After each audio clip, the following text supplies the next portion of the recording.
You were not made to be emotional. Men can cry. So it's okay to be weak. Men are not meant to be dominant. Men are meant to be submissive. The most beautiful and the most terrifying thing about being a man is you're born without value. Society doesn't care about you. You're only going to be cared about based on how useful you are. Dispelling toxic masculinity and really redefining what it means to be a man. No one man should have all that power. The clock's ticking, I just count the hours. Stop tripping, I'm tripping off the power.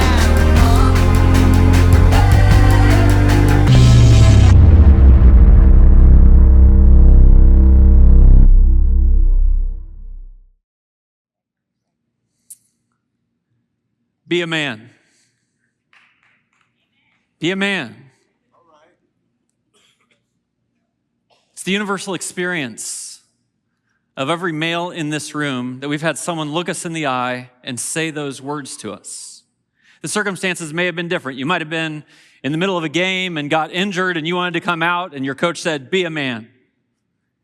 It may have been that you started to tear up and cry and your grandpa said, don't do that. Be a man. The interpretations of how this is experienced and the variety of ways that it is received and shapes us varies widely, but it is the universal experience of every male that you've had someone look you in the eyes and tell you to be a man. The problem, of course, is with the ambiguity of what people even mean when they say be a man. That you get mixed messages, that there isn't a continuous storyline that makes its way through to make it clear in fact of what being a man is. People tell you to be a man, and yet there's no North Star. There's nothing to actually aim at, nothing that's broad enough or substantial enough to say, that's what being a man ought to be. And it's interesting, like in even humorous ways in our world these days, this simple phrase, be a man, gets kind of used. You may or may not be aware of this, but there's a guy from Boston who has social media accounts, TikTok, Twitter, Facebook, Instagram, with about 9 million followers.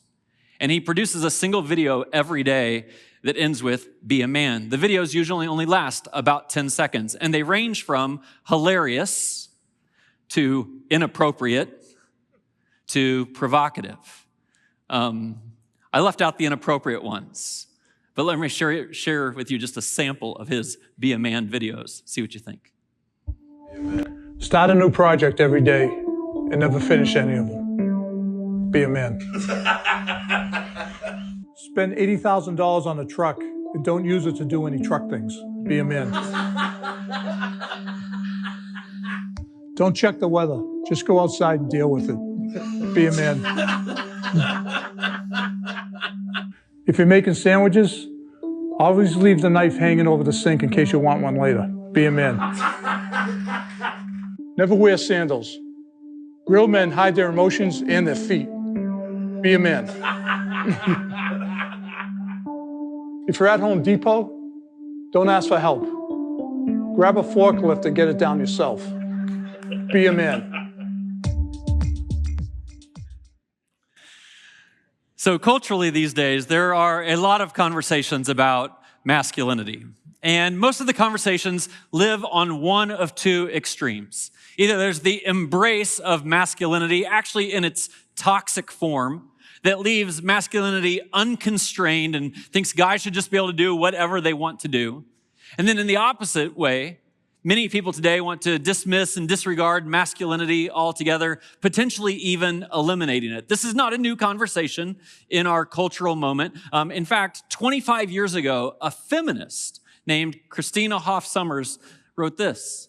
She said, history teaches us that masculinity without morality is lethal.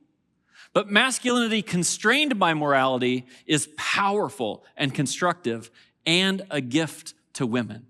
She wrote that in a book that she called The War Against Boys. And we love a cultural war in America. And so the war has not simmered down in the least. Many people have strong feelings, and as people have started to experience, the pain and dysfunction that can be caused by unhealthy actions from men, Some of the cultural conversation has tipped into another direction. There's this headline from the Washington Post just a few years ago. Why can't we hate men? Now that guy's a dirtbag. We can all agree on that. But just because one guy's a dirtbag, is it a good reason to eliminate respect for half of the human race? Another author boldly says this: talking about healthy masculinity is like talking about healthy cancer, that there is no such thing. And so I don't think we should be surprised today that there is a lot of confusion about the roles that men should play in this world and women should play in this world, what the distinctions are and what our callings are to be.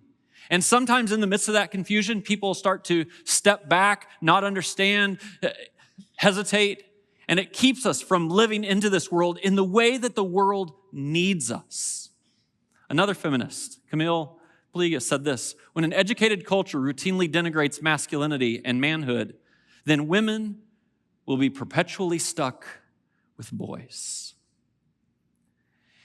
And I have a sense that a step that would be healthy for us to take as a church right now is to have a conversation about necessary masculinity, so that men grow up and aren't perpetually stuck as boys, so that men can live into their calling to make this world a better place and live out something that's noble for us, so that the world will be better for men and also women because of what we provide and what we protect, because of a bravery and an orientation to build something that can really matter in this world, and to live into the calling that God himself gave to men.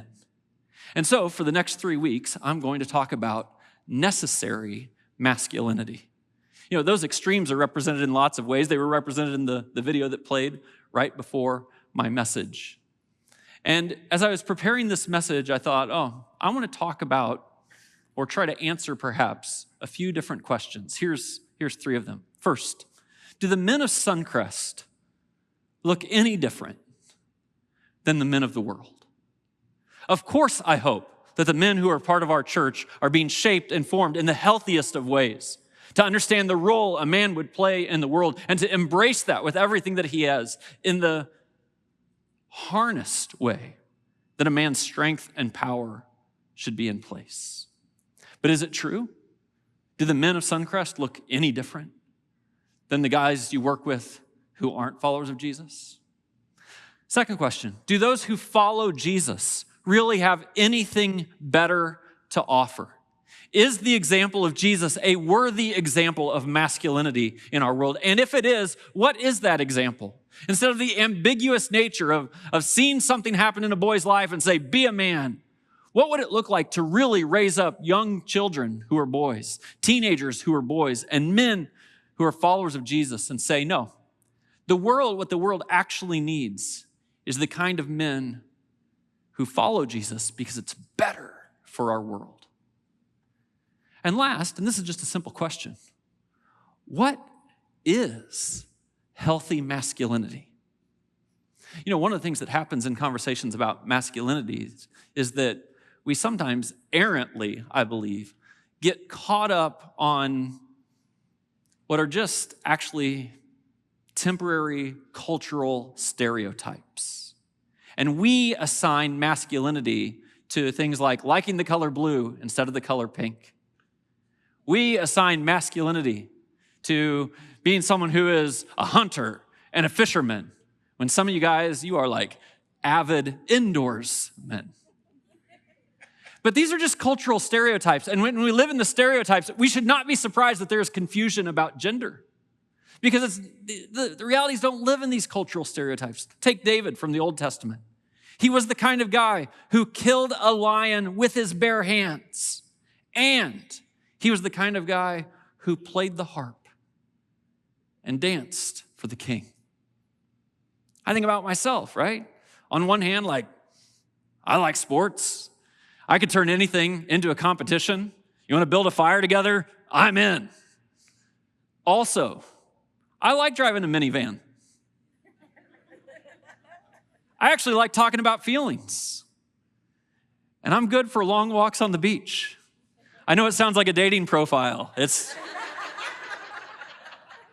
It's not.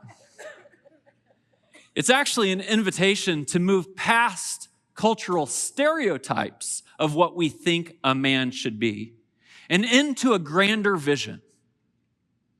Something that is noble. Something that young men can set as a North Star in their lives. Something that has a guide to it and a pathway. And over the next 3 weeks, I want to give the men in this room a vision for what it is to be a man. And I want to give the women in this room a vision for what the men in their lives could be. Now, I think the right place to start this is at the beginning of the scriptures. We're going to go all the way back to Genesis for the message today. And Genesis, of course, plays a very important role in the scriptures. It is the origin story. And in the origin story, as in any origin story in any piece of literature, you get set out in metaphorical ways and in beautiful ways how the world is supposed to be. Now, let me just start with how God created men and women. This is what the scriptures say. Then God said, let us make mankind in our image, in our likeness. Uniquely, human beings are created to be in the image of God, to serve a role that actually is like God in this area. And he's going to tell us for a moment, in a few minutes, what our responsibility is. And it says, and so God created mankind in his own image. In the image of God, he created them. Male and female, he created them. Now, I don't know what stories you've heard about creation, about what the meaning of this origin story is, but I can promise you this. God values men and women equally.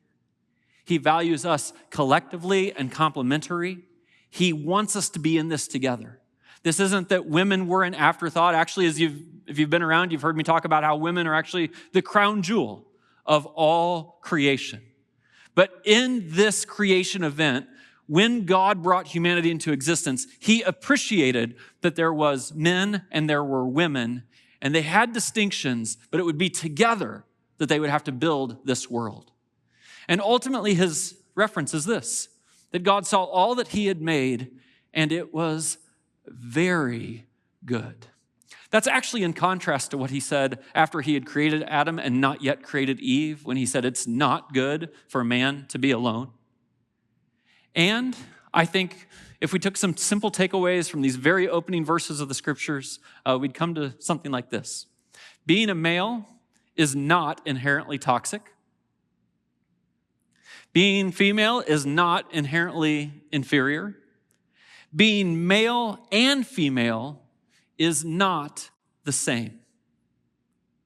But those are not necessarily the messages that we receive on the extremes of our culture. One of the people who you saw in that video is a gentleman named Andrew Tate. Maybe you know him as an influencer these days. Andrew Tate does not have this view.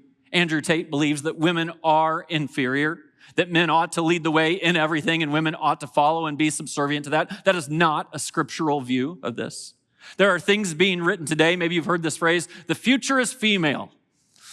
We have to reject that because it's not one or the other, it is both together, and it is so easy whenever there are two to feel like you have to push one down if you're going to lift the other one up, but we don't have to do that. We can lift both of them up as God did in creation and appreciate the impact and the vision God had for each together. Hear me say this. At this church, with a vision from the scriptures, we value men and women equally. I have worked diligently over the years to make sure that both men and women are at all of the tables where all of the decisions are being made and all of the guidance is being given for our church. And at the same time, I am not afraid to say, you know what? When I lead a group, I'm getting some men together. I'm going to lead a men's group. When I take a weekend off from Suncrest, I'm going to the father-son camp because I think it's important to also uniquely invest in men. And so this is the beginning of the story. It's the origin story. It helps us to see things. And if you've been around Suncrest very long, you've probably seen me throw this up on the screen. These 4 words are in some ways, people might say, the story of the Bible, but it's not really so much the story of the Bible as it is the story of humanity and quite possibly the story of your life. In the way that humanity unfolds, especially as it relates to men, can we just kind of take the short version of this really quickly? In creation, we see the world the way God wanted it to be. This is the origin story. And so when you see men in creation, what you're seeing is a vision for how God wanted men to be. I've done this same message about women. And in creation, you see how God wanted women to be. But then human beings have a choice, and there's something called the fall.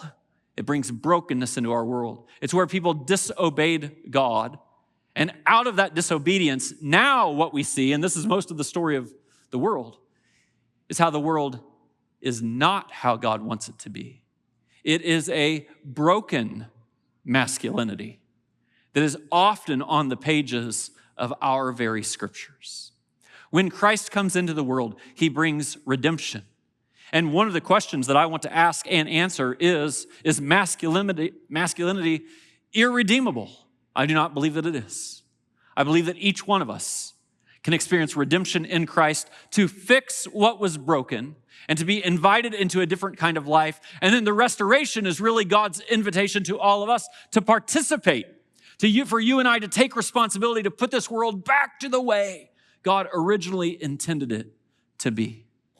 Now, in that creation story, God gives a vision for men and women. That's where he picks it up in Genesis 1. It says, God blessed them, and he said to them, be fruitful and increase in number, fill the earth and subdue it. I want to spend a little bit of time with this.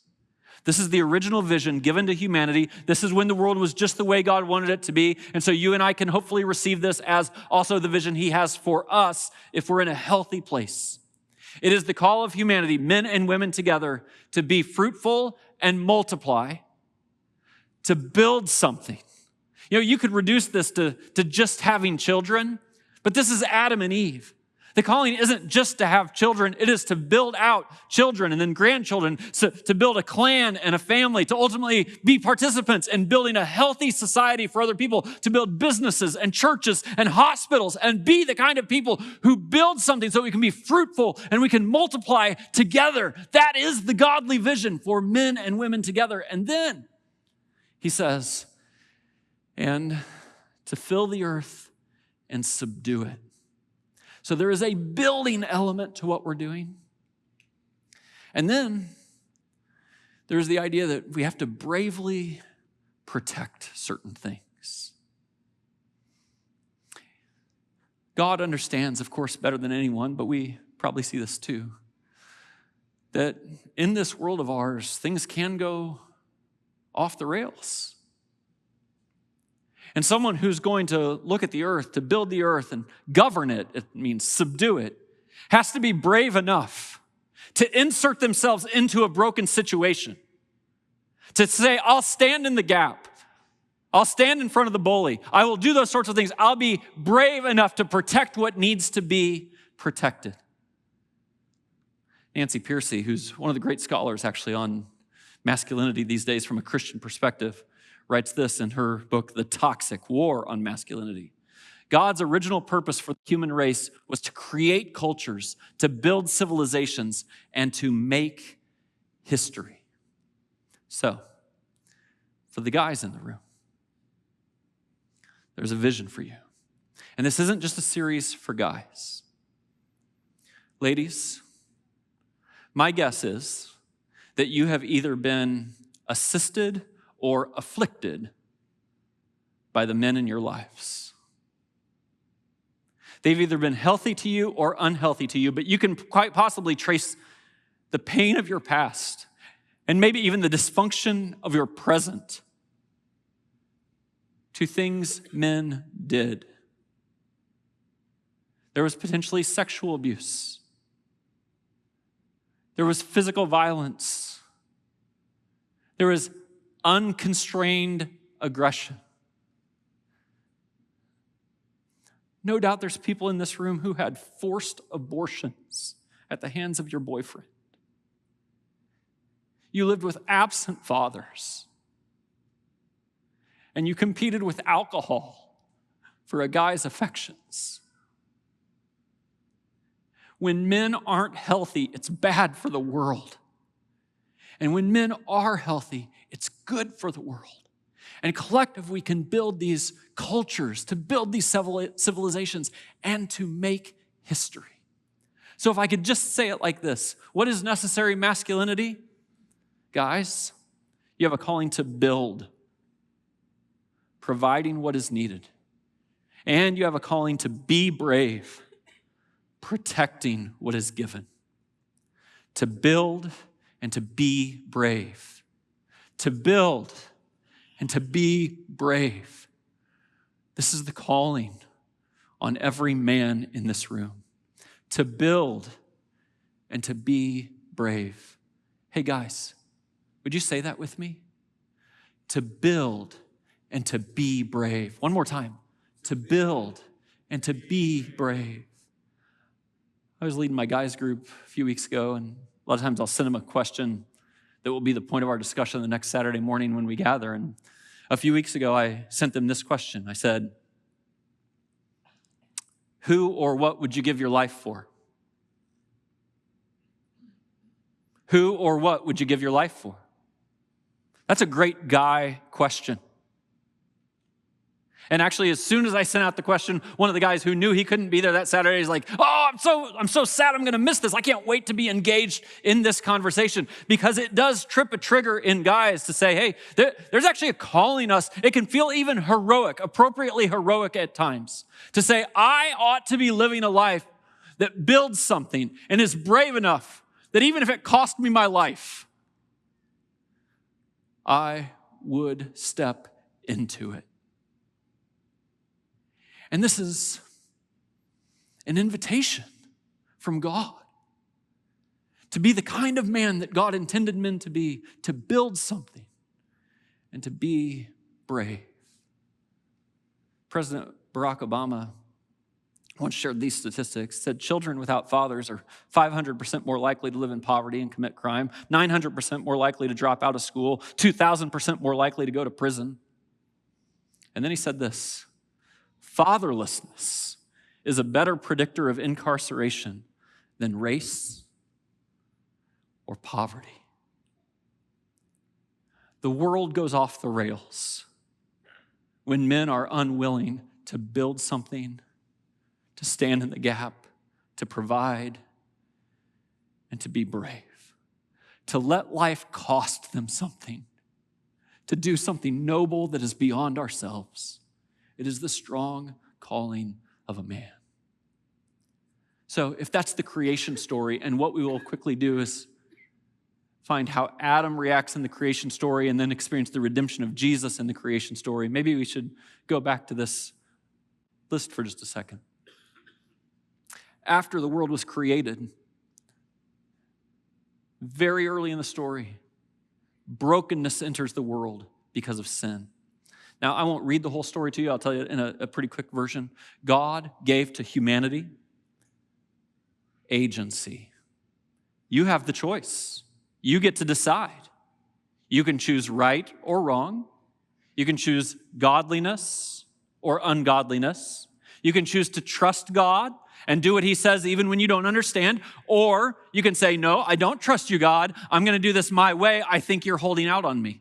And all of that is encapsulated in the very beginning pages of Genesis, where God gives to his creation, Adam and Eve, just a mind-blowingly wonderful creation with one restriction.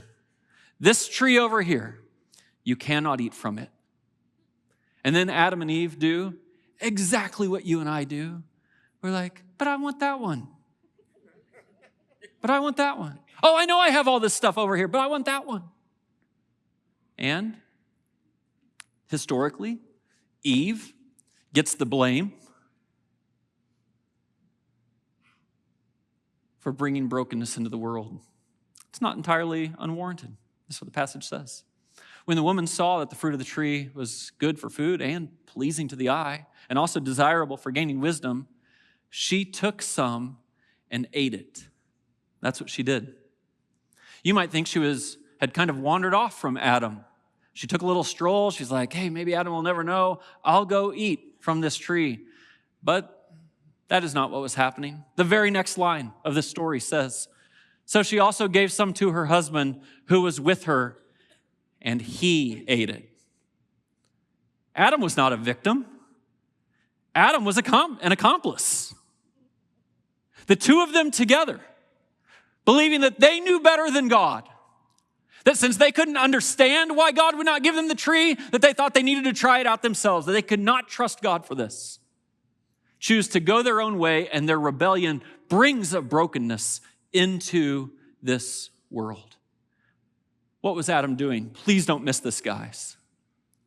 He was physically present and emotionally absent.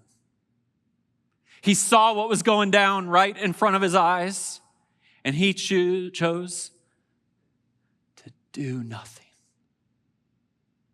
to say nothing. When called upon to build and to be brave and to stand in the gap and to protect the creation, he gave in and chose to be weak, and everything became broken. And it gets worse than that. After Adam and Eve take and eat from this tree, they start a little hide-and-seek game with God. They know now that they've done something wrong, and God's probably after them a little bit. And out of their shame and out of their sin, they go and hide a little bit. And when God finds them, he calls Adam on it. And you know what Adam does? Here's what Adam does. The woman you put here with me, she gave me some of the fruit in the tree and ate it. He just did what guys do. Blame her. Don't take responsibility. Don't own your part. Shove it off somewhere else. See, this is broken masculinity. Maybe I could just say it this way. Broken masculinity, passivity when called to provide, and hostility when called to protect. Adam was standing in the garden right next to her. Didn't speak up, didn't say a thing. Passivity when called to provide. And then, when it looks like it's going to get blamed on him, hostility to make some excuses.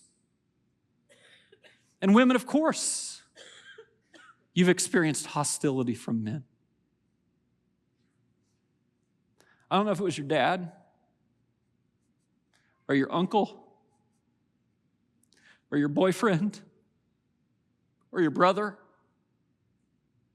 but the scars that are left on women's lives often come from men who react with hostility, who have an unrestrained perspective for their strength and do not channel it in ways that lift people up, but instead tear people down.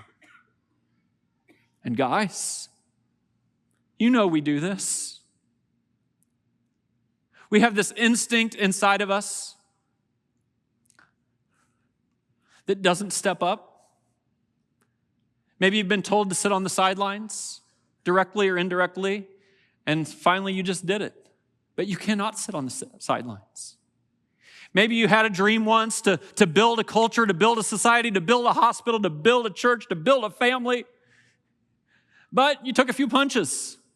And after a while, you just decide, I'm going to go play video games in the basement or scroll my phone on the couch. There is a passivity that is not the calling, it is the broken part of being a man. And then when someone calls out our passivity, almost every man makes excuses. It was her fault. Well, I didn't have a dad. Well, my boss is a jerk. Well, the world's against us.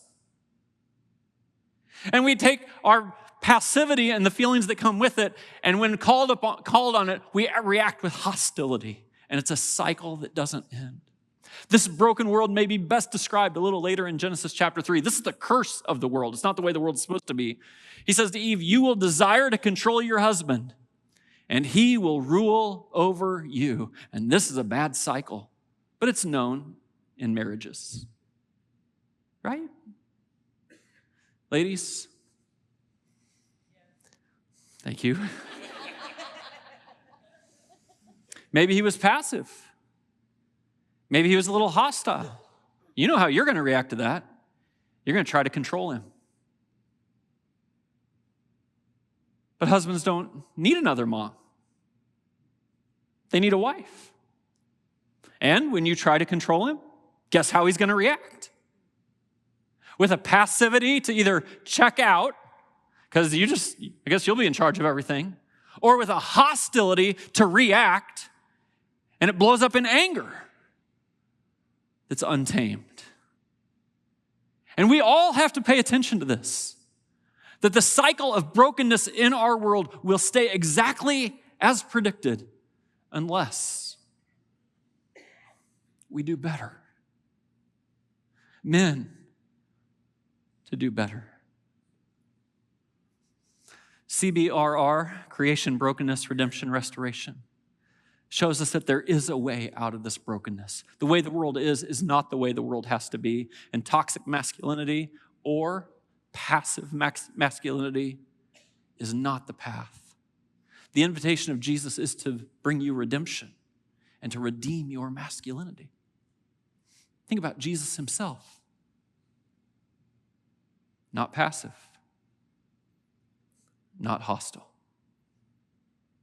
He came to build something and to be brave. He took lots of shots from lots of people, and he did not lash out. If by giving his life he could save the world, he signed up for that. There's a nobility to who Jesus is, a quiet strength that doesn't have to brag about it, but it is not passive and it is not hostile. He's building something and he is brave. And that very model of Jesus is the redemptive model for masculinity for us. John Tyson writes a lot on the idea of fathers raising sons. And this is his definition of masculinity. He says it's the joyful pursuit of sacrificial responsibility. Guys, there is no pathway to nobility without adversity. There is no pathway to building something and being brave to greatness without it costing you something. The adversity that you're facing in this world is not a glitch, it's a feature to build out in you who you are and who God called you to be, so that you would be able to carry part of the brokenness of this world and build a culture, build a faith, build a church, build a family, and be brave. So that ultimately when Paul casts this vision, he says this in 1 Corinthians 16, be on the alert, stand firm in the faith, act like men, and be strong. When he writes the phrase act like men, the idea under that in the Greek language, the original language of the New Testament, is that it's a military term. That you embrace, you're in a battle every day. And it is tiresome, and it is wearisome, but it's worth it. And people will knock you down. And you will need to stand up. And you will have stuff going on the inside. And you'll have to deal with it. To go build something. To be brave. To reject hostility and passivity. So, I'm going to finish this message in just a minute, but let me ask all the guys in the church, in this room if you'll do something with me this week. Wednesday morning, 5:30. Will you join me here? We'll be together for about 30 minutes, maybe 35 minutes. Wear some workout clothes. And bring your Bible. And we maybe could take some first steps in shaping our lives in the redemptive figure of Jesus. So, be a man. Play catch with your son. Let your daughter paint your nails. Take the family out for ice cream. Be silly with them. Be a man. Deal with your crap. Go to counseling. Be emotionally present and spiritually strong. Prepare now for when God brings a woman into your life. Be a man. Say yes to the promotion that scares you to death. Say yes to the commitment that you fear. Say yes to helping a noble cause. Be a man. Say no to the promotion for now, because you have little kids at home. And right now in this season, they need your presence more than they need your money. Be a man. Respect her boundaries, physically and beyond. Think of every woman you lay your eyes on like she's your sister. Treat every woman the same, regardless of how attractive she is. Be a man. Stop watching porn. Install some blockers on your devices, because you know you're not strong enough to do this on your own. When you're tired late at night or you're frustrated, no excuses. Don't blame somebody else. Be a man. Pray. Pray for the strength you'll need to overcome whatever you're facing. Pray for the strength to stand up in between the innocent and the bully. Pray that you'll sense a calling in your life. And pray for your kids every day. Be a man. Write her a card. Tell her how you feel. Think about the affection that she needs, not the affection that you need. Be a man.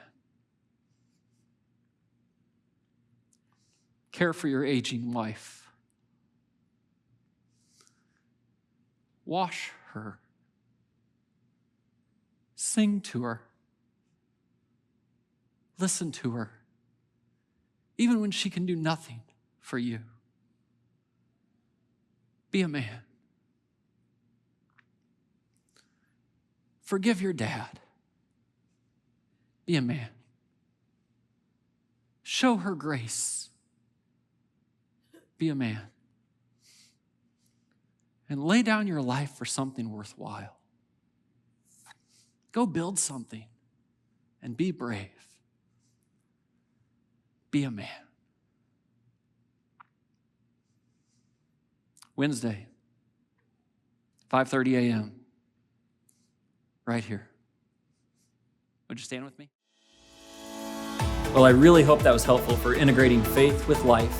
Listen, if you're in Northwest Indiana, I'd love to have you join us in person. Head over to suncrest.org and plan your visit.